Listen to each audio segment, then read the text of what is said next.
आनन्दं भज आनन्दं भज श्रीकृष्णं भज श्रीकृष्णं श्रीकृष्णं भज श्रीकृष्णं भज श्रीकृष्णं भज श्रीकृष्णं श्रीकृष्णं भज श्रीकृष्णं भज कृपालं भज नटवेशं नटवेशं भज नटवेशं भज कृपालं भज नटवेशं नटवेशं भज नटवेशं नटवेशं भज नटवेशं भज कृपालं भज कृपालं भज कृपालं भज कृपालं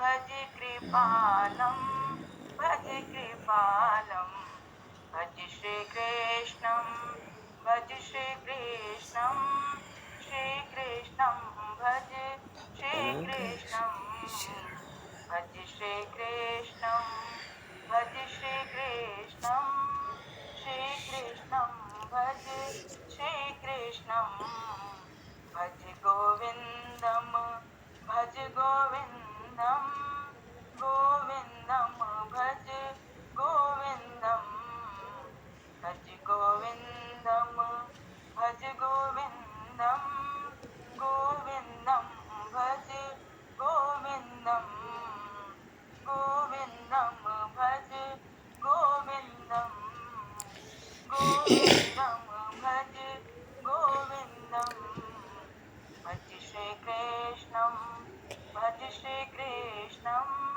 श्रीकृष्णं भज श्रीकृष्णं भज श्रीकृष्णं भज श्रीकृष्णं श्रीकृष्णं भज श्रीकृष्णं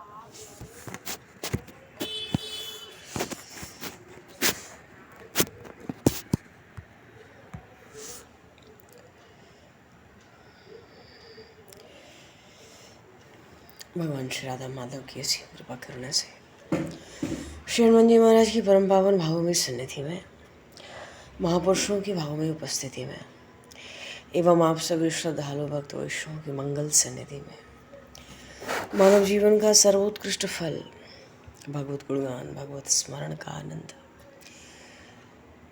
हम सभी भगवान श्री बालकृष्ण की बाल लीलाओं के माध्यम से प्राप्त करने जा रहे हैं।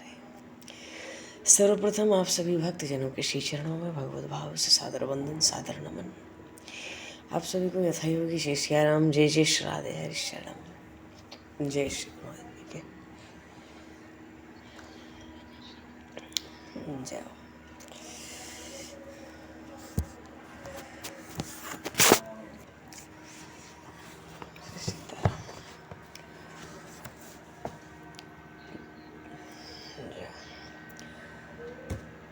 वंशी विभूषितकरान्नवनीरदाभात् पीताम्बराधरुणबिम्बफलाधरोष्ठात् पूर्णेन्दुसुन्दरमुखादरवन्दने प्रात् कृष्णात् परं किमपि तत्त्वमहं न जाने। कृष्णात् परं किमपि तत्त्वमहं न जाने।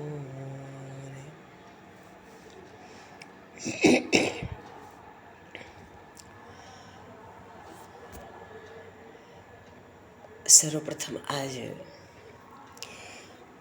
वैकुंठ चतुर्दशी की कार्तिक शुक्ला 14 वैकुंठ चतुर्दशी की सब भक्तों को, प्रेमियों को, वैष्णवों को खूब खूब मंगल, बधाई और शुभकामनाएं। वस्तुतः भगवान शिव जी ने उन भगवान विष्णु के तप से प्रसन्न होकर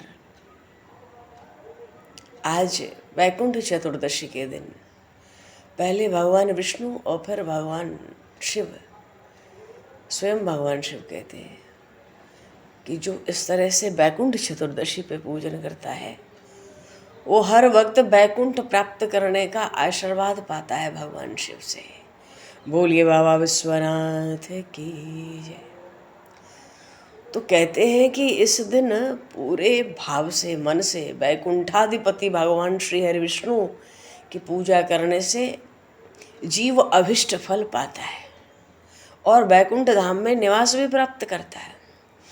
हमारे सनातन धर्म में कहा गया है कि कार्तिक मास के शुक्ल पक्ष में 14 को अरुणोदय काल में, ब्रह्म मुहूर्त में, हेमलंब वर्ष में स्वयं भगवान विष्णु ने वाराणसी में मणिकर्णिका घाट पर स्नान किया था और पाशुपत व्रत करके उन विश्वेश्वर की यहाँ पूजा की थी। और देखा जाए तो वही बैकुंठ लोक तो भगवान श्री हरि का निवास है, सुख का धाम माना गया है। पुराणों की माने तो ये जो बैकुंठ है, श्री रामचरितमानस में भगवान श्री राम ने भी कहा, यद्यपि सब बैकुंठ बखाना।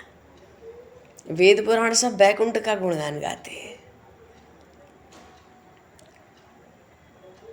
तो पौराणिक जो मत है उसके अनुसार तो बैकुंठ लोक चैतन्य है, दिव्य है, स्वयं प्रकाशित है।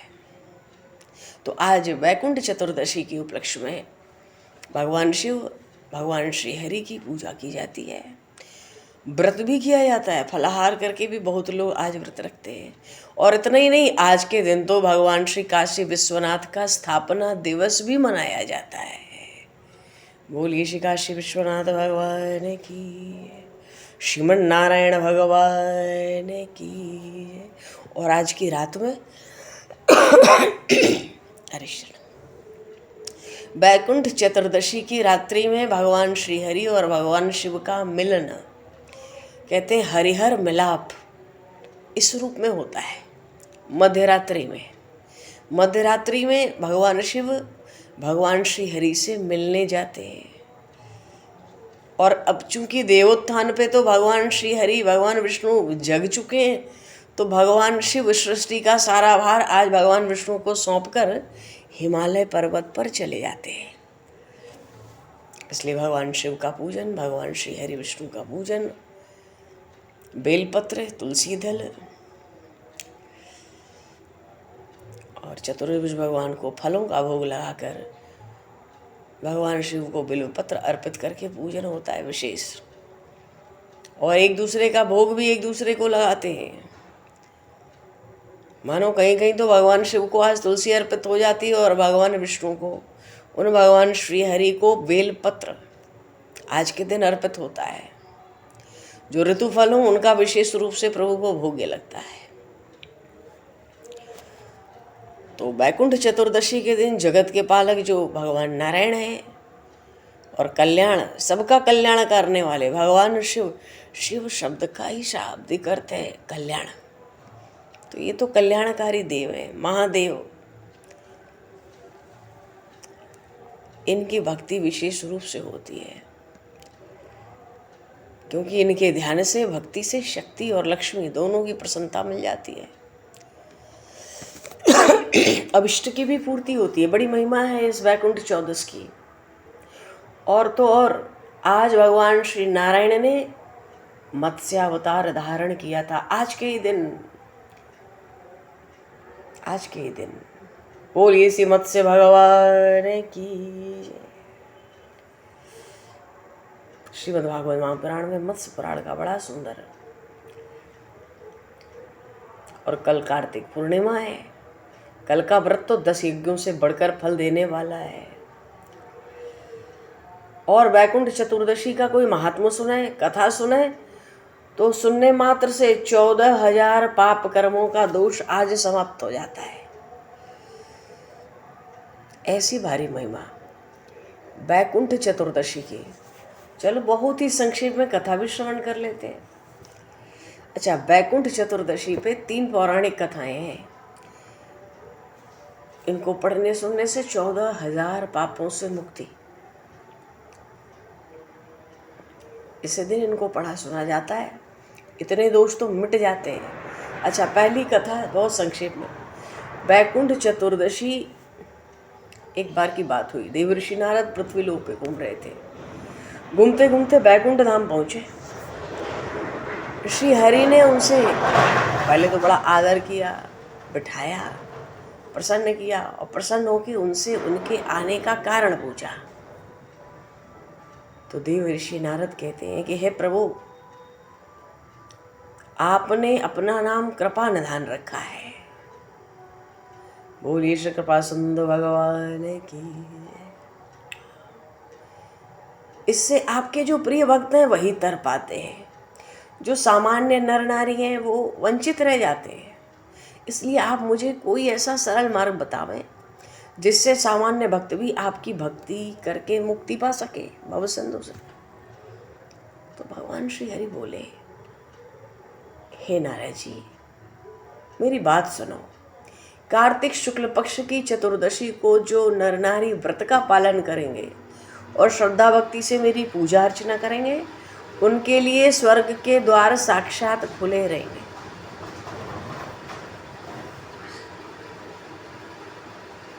इसके बाद भगवान विष्णु अपने प्रधान पार्षद जय विजय को बुलाते हैं और उनको कार्तिक चतुर्दशी को स्वर्ग के द्वार, बैकुंठ के द्वार खोल देने का आदेश देते हैं। और भगवान कहते हैं कि हे जय विजय, इस दिन जो भक्त मेरा थोड़ा सा भी नाम लेकर पूजन करेगा वो बैकुंठ धाम प्राप्त करेगा। बोलिए श्री विष्णु भगवान की जय। अच्छा, एक कथा है, एक कथा के अनुसार भगवान विष्णु ने देवादिदेव महादेव का पूजन करने के लिए वो काशी आए। वहाँ आकर उन्होंने मणिकर्णिका घाट है, वहाँ स्नान किया और वहाँ 1000 स्वर्ण कमल पुष्पों से उन भगवान विश्वनाथ का पूजन का संकल्प किया। अभिषेक के बाद जब काशी विश्वनाथ का पूजन करने लगे तो बाबा विश्वनाथ ने उनके भक्ति की परीक्षा के उद्देश्य से 1000 कमल में से 1 कमल का पुष्प कम कर दिया। भगवान श्री हरि को तो भाई पूजन के लिए 1000 पूरे करने हैं कमल के पुष्प, अब 1 कम हो गया। नारायण ने सोचा, मेरी आंखें भी तो कमल के समान ही हैं, मुझे तो कमल नयन, राजीव नयन, पुंडरीकाक्ष कहा जाता है। ऐसा विचार करके उन भगवान श्री हरि ने अपनी कमल के समान आंख चढ़ाने को प्रस्तुत हो गए। ऐसी अगाध भक्ति देखकर भगवान प्रसन्न हो गए। देवादिदेव महादेव प्रकट हो गए। हे श्री हरि, तुम्हारे समान संसार में दूसरा मेरा कोई भक्त नहीं है। आज की यह कार्तिक शुक्ल चतुर्दशी अब बैकुंठ चतुर्दशी कहलाएगी, भगवान शिव कहते हैं। और इस दिन व्रतपूर्वक जो पहले आपका पूजन करे और पीछे मेरा, उसको बैकुंठ लोक की प्राप्ति होगी। और भगवान शिव ने आज के ही दिन बैकुंठ चौदस पर ही करोड़ों सूर्यों की कांति के समान वाला सुदर्शन चक्र भगवान विष्णु को प्रदान किया। भगवान शिव, भगवान विष्णु कहते हैं कि भाई इस दिन तो बैकुंठ के द्वार खुले रहेंगे। मृत्यु लोक में रहने वाला कोई भी मनुष्य इस व्रत को करे, वो अपना स्थान बैकुंठ धाम में सुनिश्चित करेगा। अच्छा, एक और कथा का प्रमाण मिलता है। बोलिए श्री शंकर भगवान की। आज के दिन काशी विश्वनाथ की भी स्थापना दिवस मनाते हैं, बड़ा आनंद है जी। हाँ, एक कथा में आता है कि एक धनेश्वर नाम का ब्राह्मण था, बहुत बुरे बुरे कर्म करता था, कई पाप थे उसके ऊपर। एक दिन गोदावरी नदी में स्नान के लिए गया। उस दिन बैकुंठ चतुर्दशी थी। कई भक्तजन उस दिन पूजा अर्चना कर रहे थे, गोदावरी के घाट पर आए थे। उस भीड़ में धनेश्वर भी उन सबके साथ थे। तो जो श्रद्धालु भगतजन आए थे उनका स्पर्श हुआ। उन भक्तों के स्पर्श से धनेश्वर को पुण्य मिला, और जब मृत्यु हुई यमराज के दूत ले गए, नरक में भेज दिया। पर भगवान के पार्षदों ने कहा, देखो, भगवान ने कहा कि है तो बड़ा पापी, पर इसने वैकुंठ चतुर्दशी के दिन गोदावरी में स्नान किया, और वहाँ जो भक्त श्रद्धालु आए उनके पुण्य के कारण स्पर्श किया सबका, जाने अनजाने तो पुण्य हुआ, उस पुण्य के कारण इसके पाप नष्ट हो गए, इसलिए अब इसको वैकुंठ धाम मिलेगा। तो उस धनेश्वर ब्राह्मण को, इतना पापी था, वैकुंठ धाम की प्राप्ति हुई। बोले श्रीमन्नारायण भगवान की जय, श्री गौरी शंकर भगवान की जय। तो ऐसी अरे बड़ी भारी महिमा है वैकुंठ चतुर्दशी की। 14 दीपक का दान आज करना चाहिए। कहते हैं प्रदोष काल में भगवान शिव को 5 मुंह वाला दीपक जलाना चाहिए, और तिल का भोग लगाना चाहिए। सफ़ेद तिल हो तो बढ़िया है, भूरा तिल हो तो बढ़िया है, कुछ नहीं हो तो काला तिल भी चलेगा। पर काला तिल मुख्य रूप से हम लोग पितरों के कार्य के लिए, ऐसे तिल तो तिल है।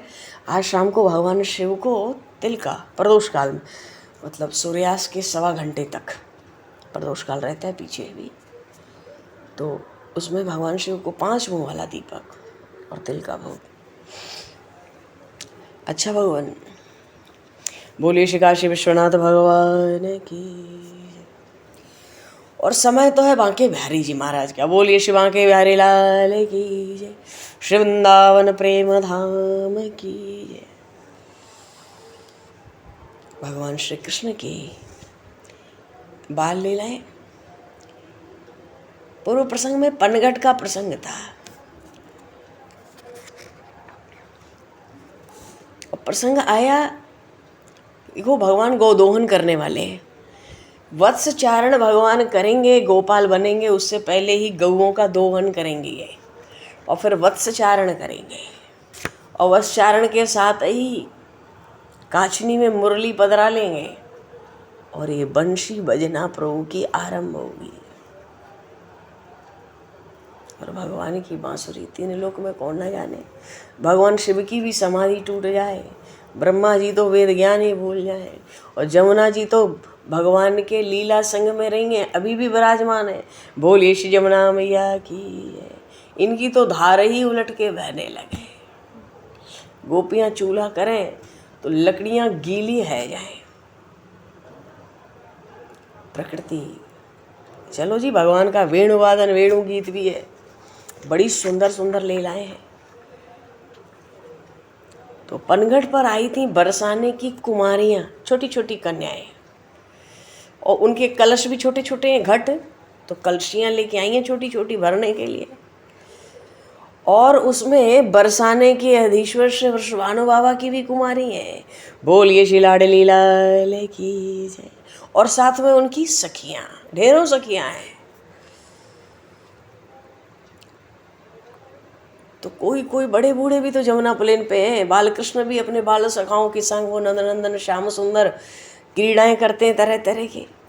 जो बड़े बूढ़े हैं देखते हैं, भाई ये कन्याएं तो बरसाना से आई हैं, जरूर कोई विशेष पूजा होगी, अन्यथा ये कुमारियाँ इतनी दूर स्वयं जल भरने क्यों आती।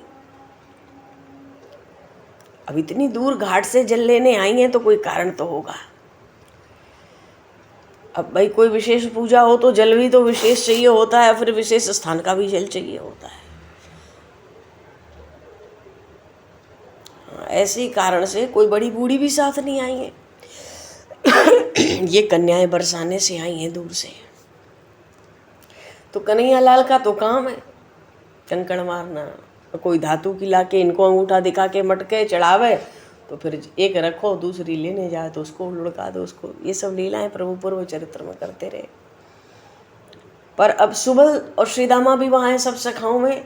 सुबल ने देखा मेरी बहन आई है अपनी सखियों के साथ, तो देख रहा है कि कन्हैया तो बड़ा चंचल है, सबके घट तोड़ फोड़ देता है। धातुओं की भी ले आती हैं इनको चढ़ाने के लिए, तो ये वहाँ भी उक्ति लगाता है, कुछ कुछ आफत करता है। तो सुबल ने झट अपने सखा से कहा, तू मेरी बहन की कलशी का क्या करेगा बता।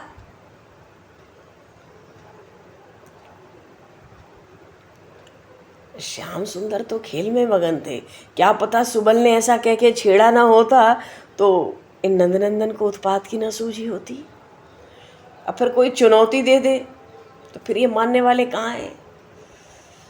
अब तो ये सखाओं के कान में कुछ कहने लगे, बोलिए श्री बालकृष्ण लाल की जय।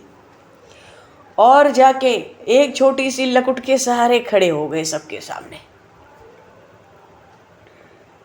जल तो भर लिया था इन कन्याओं ने जो बरसाने से आई हैं।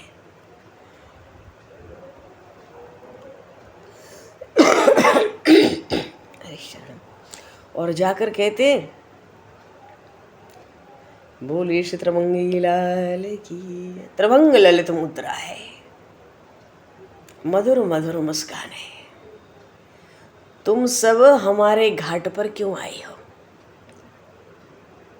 यहाँ से जमुना जल क्यों ले जाती हो? हमें कर दो, उसके बाद जमुना जल ले जाओ।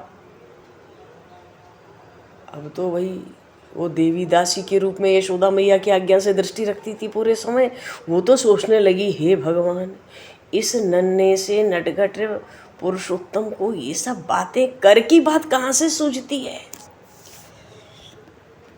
तो किसी सखी ने श्री जी के कहा, क्यों? यमुना पर घाट भी किसी का होवे? अब वो जो देवी बैठी है दासी के रूप में, अब इन कन्याओं को तो वो पहचानती नहीं है। वो कन्याएं कहती हैं, भैया जल भरने का कर तो हमने कभी सुना ही नहीं, हम तो जल भरेंगी ले जाएंगी, तू ठाड़े रह। जो बोलती थी बड़ी तेजस्विनी थी, कुछ भी कहो। अरे छोटी छोटी बालिकाएं ही तो हैं सब। वो दासी जो देवी थी मुग्ध होके इनका दर्शन करने लगी। अरे इन नंदनंदन श्याम सुंदर को भी ऐसी तेजस्वी वाणी में उत्तर देने वाली बड़ी रोकना चाहिए, कहीं उत्पात ना बढ़े। क्यों? इनका बड़ा शील है, ये बड़ी संकोची भी हैं, बड़ी शिक्षित भी दिख रही हैं ये सब। अब मुझे श्याम सुंदर को किसी तरह रोकना चाहिए, और ना रुके तो फिर यशोदा मैया को बुला लाऊं, महारानी रोहिणी को बुला लाऊं। पर वो क्या करती, वो दासी इतनी सुंदर भोली भाली बालिकाओं का समूह देखकर तो वो ठगी सी ठगी रह गई। किसी ने आके कहा, अरे तू क्या बोरी भई बैठी है, ये बरसाने के स्वामी की लाली है, ये वृषभानु बाबा की नंदिनी है। बोलिए श्री राधा रानी सरकार की। उस दासी ने झट सोचा, क्योंकि वो तो बड़ी भारी देवी है, वो सोचती है परमात्मा ये जो मेरे नीलमणि है इससे इनका संबंध हो जाता। कैसी संकोचमयी है, अरे ये तो सौंदर्य की साक्षात मूर्ति है, नीलमणि के उपयोग तो यही है। वो तो नेत्र बंद किए ध्यान में मगन हो गई स्वरूप माधुरी की, पर चौंक पड़ी थोड़ी देर में। क्यों? ये नीलमणि ये श्याम सुंदर सखाओं के साथ उलझ रहे हैं सबसे, ये उन कन्याओं को बालिकाओं को छोड़ नहीं रहे। तो क्या कर रहे हैं, कर तो मिल नहीं रहा। तो जो छोटी छोटी कन्याएं बालिकाएं छोटी छोटी कलशियों में जल भरती हैं, वो जल उन्हीं के ऊपर उलटने लगे। और ये कन्याएं ये सखियां सब अपनी अपनी कलशियां दुबका रही इधर उधर। पहली बार तो नंदनंदन से आमना सामना हुआ, आज पता पड़ गई सच में कितना नटखट है। इसकी ओर कोई ना बोले तो देखने पे मजबूर कर देगा, इससे कोई बात ना करे तो मुंह में को उंगली डाल के बात कर ले करा ले। इसके मार्ग में ना कोई पड़े तो ये कूद के आ जाए सबको मंडली लेकर अपनी। अभी तक तो कुछ कुछ सुन रही थी श्रीदामा और सुबल से बरसाने में, पर ये सखियां भी प्रभु की रूप माधुरी भी देखती हैं और अपनी कलशियों को भी इधर उधर दुबका रही हैं। हमारे ऊपर जल डाल देगा ये कैसा है? पर वो दासी तो इन बालिकाओं की ओर हो गई इनको देखते ही। उसने नीलमणि का पक्ष छोड़ दिया है, वो तो बालिकाओं की ही हो गई। और जब कर नहीं मिलता, वो दुबकाती हैं, जल नहीं लुढ़का पाता, तो उनमें से किसी किसी को ये गुदगुदा दे रहा है, किसी किसी के संग ठेलठाल कर रहा है, कलसियां झपट रहा है। अरे श्रीधामा सुबल भी तो थे, अरे ये दोनों भी छीना झपटी में लग गए इनके साथ। ये बरसाने के गोप बालक तो ऐसे कभी नहीं थे। ये सब नंदनंदन के संग का असर है। और इतनी देर में उन नील घन श्याम सुंदर ने जब कीर्ति कुमारी की कलशी पकड़ी, वो जो बड़ी भारी देवी थी दासी के रूप में, वो तो चिल्ला ही पड़ने वाली थी, पर वो इतनी भोली, ऐसी सौंदर्य की मणि, वो तो उन नीलमणि के मुख की ओर ही देखती रह गई। और जैसे ही दृष्टि गई, उसने तो अपनी कलशी, वो ऐसी शील की सिंधु, उसने अपनी कलशी उन नंदनंदन के हाथ में स्वयं दे दी। स्वयं ही दे दी। सब तो इधर उधर दुबकाती थी, इसने स्वयं दे दिया। तभी तो देखो मेरा नंदनंदन भी बड़ा शिक्षित है। तभी तो देखो उसके ऊपर जल नहीं गिराया, सबके ऊपर गिराया, उसके ऊपर कलशी का जल नहीं गिराया। हाँ, इस भोली सी कन्या ने, इस वृषभानु की लाली ने जो अपनी कलशी उसके हाथ में दे दी, उस कलशी के जल से इसकी सहेलियों को ही स्नान करा दिया इसने, और कलशी वृषभानु नंदिनी को दे दिया इसने। देखो जी, बालकों का तो खेल हो गया, क्योंकि वो दासी की तो यह हालत है, चिंता के मारे अधमरी हो गई। क्यों? वृषभानु बाबा की लाली है।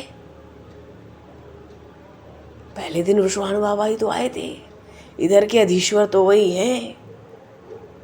अब ये जाएंगी अपने घर, कहेंगी इतनी दूर से आई होंगी पूजा का जल लेने, क्या करने के लिए भगवान जाने। अब उलाहना आएगा नंद बाबा पे, और फिर तो यशोदा मैया मेरी स्वामिनी अपने कन्हैया को क्षमा करेंगी नहीं। अब क्या होगा? पर कुछ कह तो सकती नहीं हो, केवल प्रार्थना ही कर सकती है कि हे भगवान कोई उलाहना ना आवे। पर कहाँ का उलाहना? बरसाने से तो उस नीलमणि के लिए, इसके सखाओं के लिए फिर उपहार आए। अरे कीर्ति रानी की बालिका है तो क्या हुआ, राजनंदिनी है ये ब्रज की, और उसकी सहेलियां उसी की बात तो मानती होंगी। क्या सुंदर हृदय पाया इन्होंने। इन सब सखियों ने वहां जाकर बहाना बना दिया। उसका परिणाम ये हुआ कि बरसाने से तो बहुत बहुत कृतज्ञता वाले संदेश आए।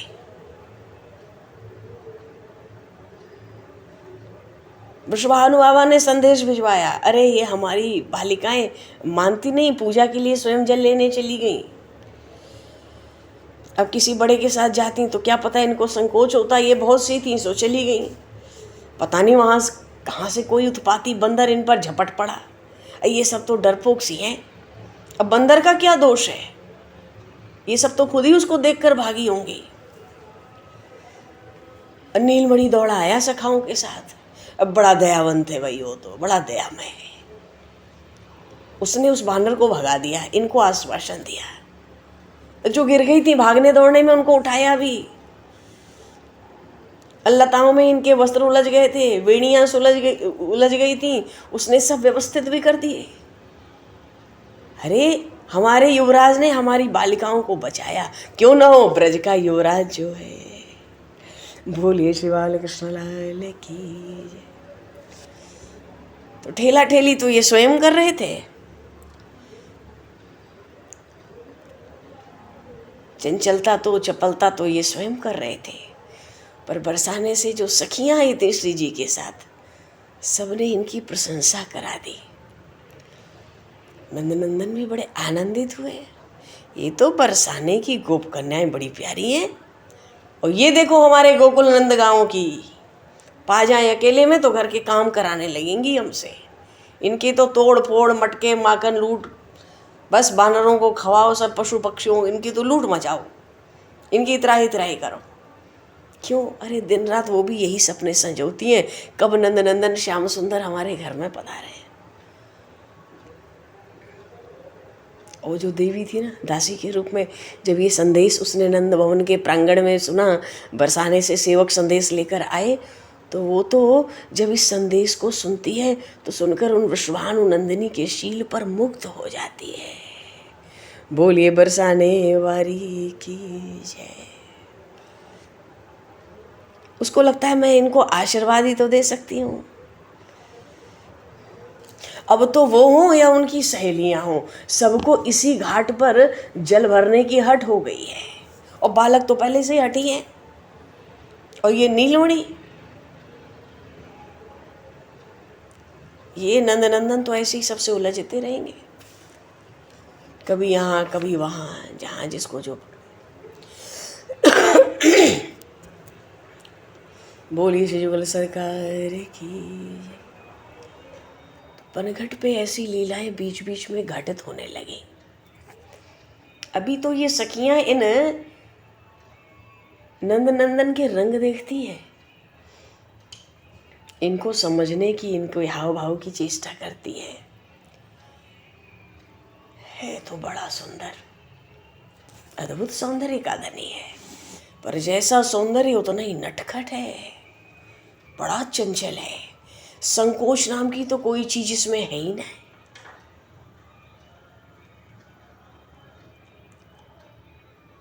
तो पनघट पे एक आनंद तो चल ही पड़ा, और दूसरी ओर लक्ष्मी जी बड़ी प्रसन्न है। समुद्र मंथन में उनका प्रागट्य हुआ, प्रादुर्भाव। उसी समुद्र मंथन से कामधेनु गैया जब प्रकट भई, सुरभि गैया, तो सब देवताओं ने उनके शरीर में स्थान प्राप्त कर लिया। इनको बड़ा अभिमान था कि मैं तो श्री नारायण की प्रिया हूं, मेरा तो स्वयं आवाहन किया जाएगा, और जो देव नदी गंगा है ये भी तो मेरे स्वामी के ही चरणों से प्रकट भई है, ये भी नहीं गई कि मुझे भी आह्वान करके आदर से बुलाया जाए तो हम भी कामधेनु गैया के शरीर में कहीं स्थान प्राप्त कर लें। देवताओं ने तो प्राप्त कर लिया, पर भैया उस सुरभि गैया को तो न इनकी आवश्यकता, न लक्ष्मी की, न गंगा की। क्यों? अरे भैया वो तो गोलोक की अधीश्वरी है, उनके पास अपनी स्वयं की शोभा है, स्वयं का ऐश्वर्य है, उससे संपन्न है वो। तो भैया अभिमान को त्याग कर वो देवनदी गंगा पहुंची पहले कामधेनु पर। अब कोई स्थान खाली बचा ही नहीं था, कहाँ जाएं, कौन सा स्थान बनावें। सुरभि गैया के अंग प्रत्यंग में सब देवता निवास कर रहे थे, तो उन सुरभि जी ने कृपा करी गंगा मैया पर, तो गौ माता के मूत्र में उनको स्थान मिल गया। बोलिए गंगा मैया की जय, श्री गौ माता की जय। तो गौमूत्र तो साक्षात गंगा जल है, उनको मिला। अब सबसे पीछे पहुंची ये माँ लक्ष्मी। फूलों की सज्जा का कार्य इनको नंद भवन में मिला है, पर ये सबसे पीछे पहुंची। क्यों? नारायण की प्रिया हूँ, आह्वान हो तब जाऊं। जब कुछ समझ नहीं आया, कुछ अवसर नहीं दिखा, तो पहुंचना पड़ा सबसे पीछे। अब भैया वो दयामयी सुरभि गैया भी क्या करती, इनको देख के कोई जगह तो बची नहीं थी, इनको अपने गोबर में ही निवास दे दिया, भाई तुम वहीं रहो। कहते ना गौ गोबर में साक्षात लक्ष्मी जी का निवास है।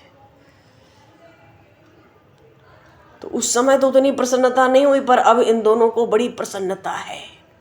अब वो गंगा जी हो या श्री लक्ष्मी जी, क्यों? एक को गौमूत्र में स्थान मिल गया, एक गौ गोबर में स्थान प्राप्त हो गया।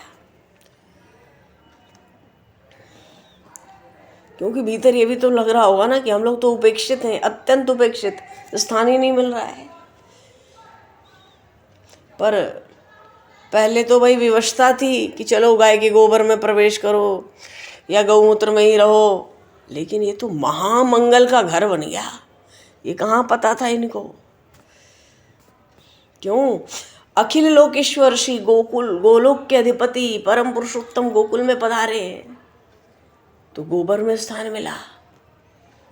पहले ही दिन तो सूतिका गृह में पहुंच गई, गाय का गोबर गया। फिर वो गोपाल बनने आए हैं, तो गोपाल बनेंगे तो उनकी सेवा का अवसर तो बड़ा सहज हो जाएगा। गाय बछड़ों में रहेंगे, गौशालाओं में रहेंगे, हर जगह हमें पास ही पास उनके रहेंगे, उनकी सन्निधि में। तो गौ माता ने सब कुछ बड़ा सुगम कर दिया। पूतना आई थी गोकुल में, लक्ष्मी जी याद कर रही हैं। उस दिन तो गोपियों ने इन मुकुंद को गोमूत्र में स्नान ही करा दिया। अंगों में गौ का गोबर लगाकर इनकी रक्षा की गई। तो गौमूत्र हो या गौ गोबर, चाहे गंगा मैया हो या लक्ष्मी माता, सबको उन परम पुरुषोत्तम के स्पर्श का, अंग स्पर्श का सौभाग्य प्राप्त हुआ। क्योंकि वहाँ तो भाई कोई भी नज़र लगे, अलाय बलाय आवे, वहाँ तो गौमूत्र में स्नान कराओ, गौ गोबर का लेप करो, गौ माता के चरणों की रज लगाओ, बस है गयो। बाल कृष्ण को सब मंगल है गयो, सब बालगण को सब मंगल है गयो दिनों में। आज लक्ष्मी जी को लगता है अपने नारायण के बाएं वक्ष पर श्रीवत्स के रूप में वास तो मैंने बहुत किया, पर बड़ा औपचारिक है वो। सनाथ तो अब हुई हूँ, क्यों? बचपन से ही नन्हे से हैं, तभी से इनका संग प्राप्त हुआ। क्यों? इनको गौएं बड़ी प्यारी हैं, जब देखो गौशाला भग जाएंगे। और अब तो गौ दोहन करना चाहते हैं ये। छोटे थे तभी गोष्ठों में घुटनों के बल सरकते आ जाते, तो वहाँ गोबर ही तो है, गौमूत्र देखते वहीं बैठ जाते। अकेले आते या कभी दाऊ के साथ आते, और सखा भी होते, बैठ जाते और अंगराग लगाते रहते। गाय का मूत्र गोबर रज लीप लेते, पूरे अपने शरीर में फैला लेते। हरे पीले भूरे सब गोबर चर्चित श्री अंग पर कैसी विलक्षण शोभा पाते। तो सबको तो प्रभु स्पर्शदान दे रहे हैं ना बालकृष्ण। और एक दिन तो गोष्ठ में सरकते हुए आए थे नन्हे से बालकृष्ण। जो उनकी प्यारी कामदा गैया है उसके पास बैठ गए, दोनों हाथ से गोबर पकड़ने लगे, उठाने लगे। महालक्ष्मी को लगा आज तो मुझे आलिंगन दान की अनुकंपा है, असीम कृपा है। दोनों हाथ से गोबर उठाते चले जा रहे हैं। मैया आ गई।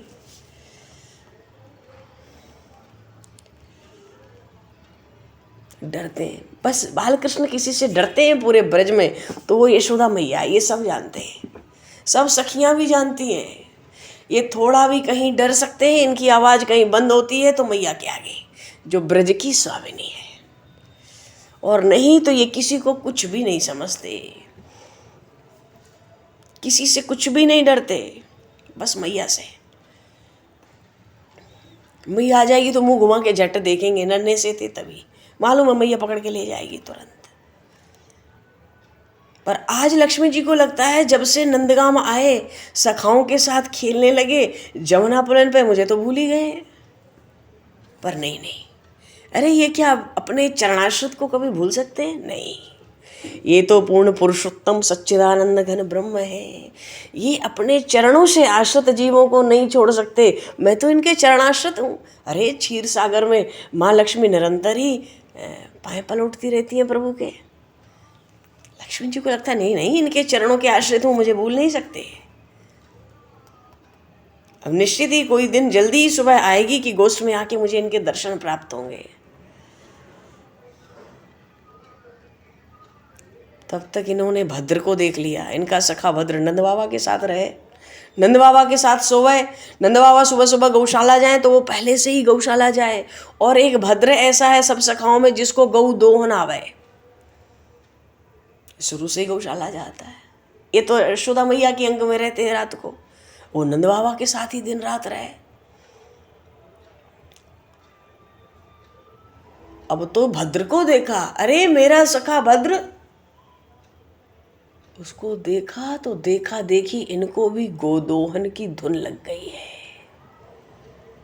क्यों? दूध आके रखा जाता है तो कभी कभी वो भद्र नेत्र घुमाते हुए बालकृष्ण से कहता है, ये दूध देख मैंने दुहा है। बड़े आश्चर्य से इन्होंने पूछा, तू गाय दूह लेता है? मैं तो कब से दूहता हूँ। इतनी मोटी धार दूध की निकालता हूं। वैसे भी भद्र तो नंद बाबा के साथ ही सो गए, बचपन से ही, छोटे से ही एकदम सो जाता था, तभी इनकी मैया उठा के ले जा पाती थी।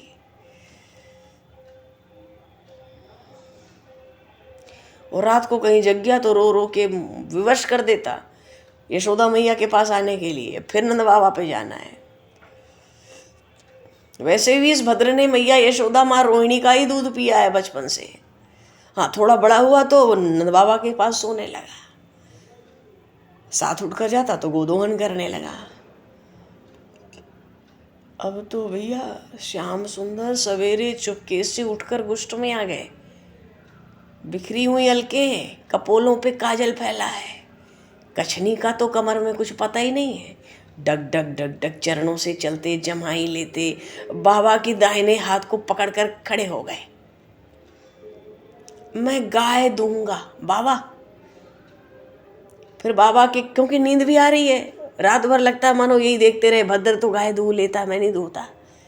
डग डग डग डग चल रहे, इतनी नींद में आ रहे, जमाई लेते, काजल फैला के सब जगह।